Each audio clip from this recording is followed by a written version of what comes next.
తెలుగు సంస్కృతిలో పెనవేసుకుపోయిన పేరు అమరావతి. కొత్త రాజధానికి ఒక కొత్త పేరు కావాలి.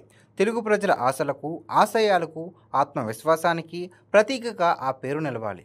రాష్ట్రం మూలమూలలోని ప్రతి పౌరుడు తనదేనని భావించే పేరు. రాష్ట్ర సాంస్కృతిక వారసత్వానికి ప్రతీకగా నిలిచే గొప్ప పేరు.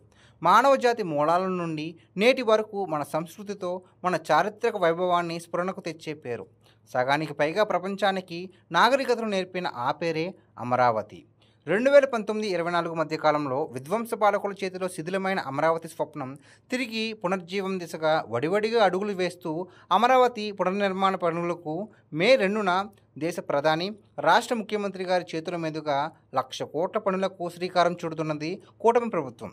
చరిత్ర పుటల్లో చిరస్థాయిగా నిలిచిన నాటి అమరావతే నేడు ఆంధ్రుల ఆధునిక రాజధాని నగరంగా మారబోతుంది.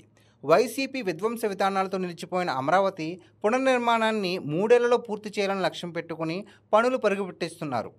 ఒకప్పుడు ఇంద్రుడు పాలించిన అమరావతి నగరాన్ని హైదరాబాద్ను మించి అభివృద్ధి చేయడానికి ప్రణాళికలు రూపొందించారు చంద్రబాబు.